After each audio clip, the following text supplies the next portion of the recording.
This is an Optiplex 755, and I'm going to strip out some components. I'm not going to end up actually building a computer in this, or probably using it for anything functional, but I want to pull out some of the components and I'll add them to my own little tech museum that I have going on.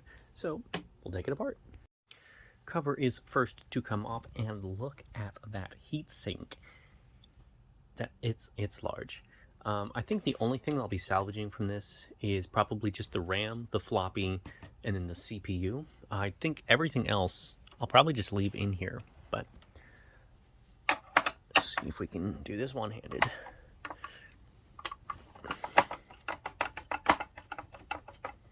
Yes, these are blanket-clad arms.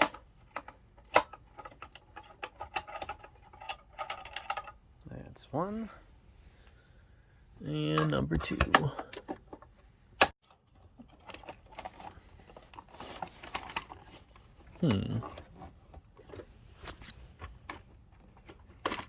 Just stuck. All right, so, nice copper heat spreader. The CPU, let's see, some very, very dry thermal paste. And with the thermal paste removed, we can see that this is an E4600 dual core. At least I think that's what it is. I'll have to do a little bit of research on it. But I'll be taking that guy out and adding it to my little museum. So we're going to take a couple more parts out. It's been a bit of a day. I've tried pushing, I've tried pulling, push this down side to side. It's a lift. And there is our 3.5-inch floppy drive. Let's take him out. And then we will also be removing the DDR2 memory. I like having a little bit in stock of every generation of DDR memory. Right now I have a stick of 1 with the 3 here, I guess 4 sticks. I'll have now 8 sticks of DDR2, probably a couple hundred of DDR3, and then a handful of DDR4. I don't yet have any DDR5, but this will get added to the list. So this is in fact a dual core chip from 2007. Looks like this one was made in Malaysia. But yeah, not a bad find. And this one will do 2.4 gigahertz. 2007. All right, let's take apart the next one. Next up is the Dell 780. So let's take a look at this one. I'm imagining it to be pretty similar on the internals. All right, there we are. Slightly different architecture because it's a smaller case, but I'm definitely going to remove the memory, probably CD drive and the floppy disk reader, and then the CPU. So let's take it apart.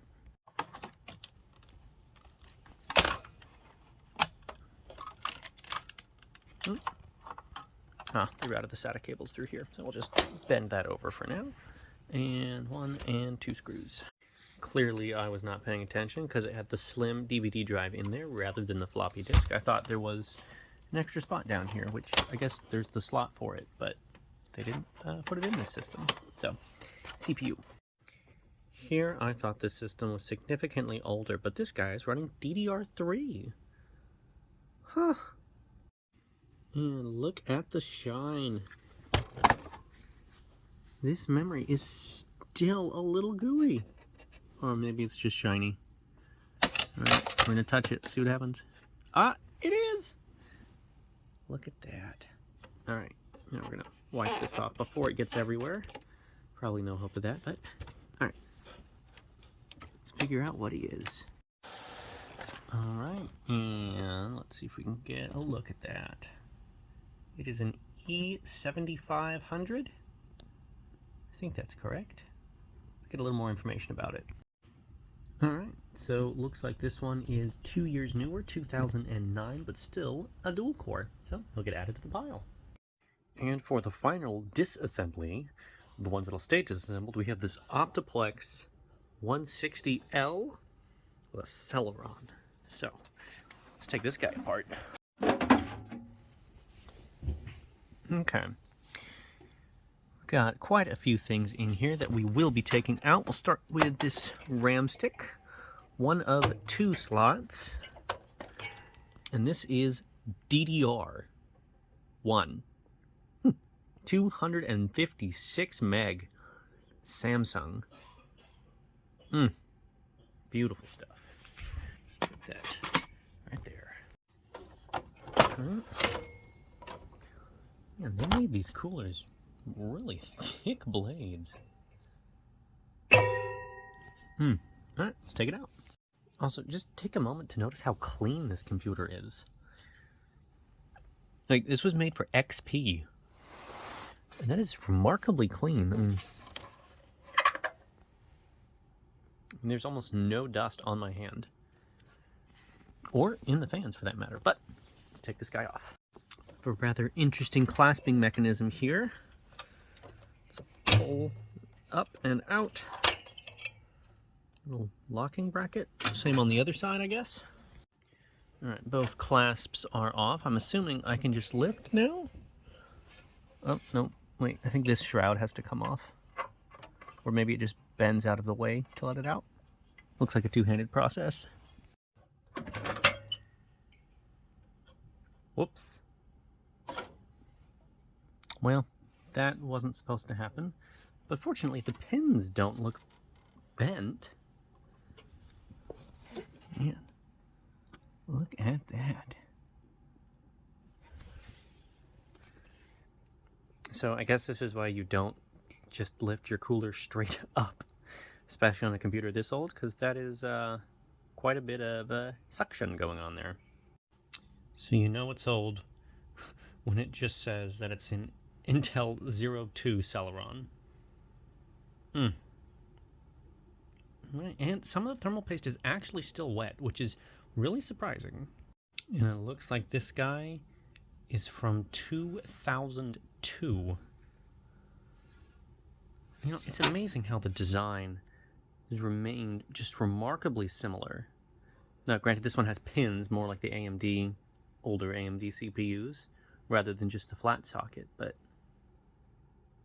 man, that's still super recognizable as a CPU. From 21 years ago. Alright, and the last thing that will be pulled out is this dual card modem. How wonderful. And we will be pulling that out. So I think there's just the one securing screw. I don't see any pins on the PCIe slot. Alright, let's take it out.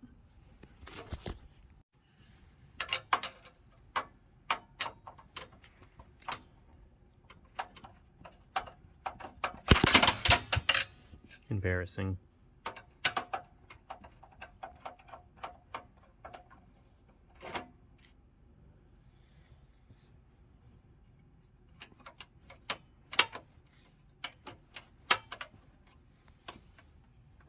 Alright, two-handed pull. Alright, this card appears to be from 1998 Diamond Multimedia Systems. I'm not even familiar with that company. Granted, I haven't been working with computers all that long, actually. Relatively. But it does look like it is a Canadian company. Alright. And at least for now, that is all that I will be taking from this system. Let's just take a moment to appreciate this solid block of aluminum. Good gracious. Like, if you think of any alternative use for this thing, let me know.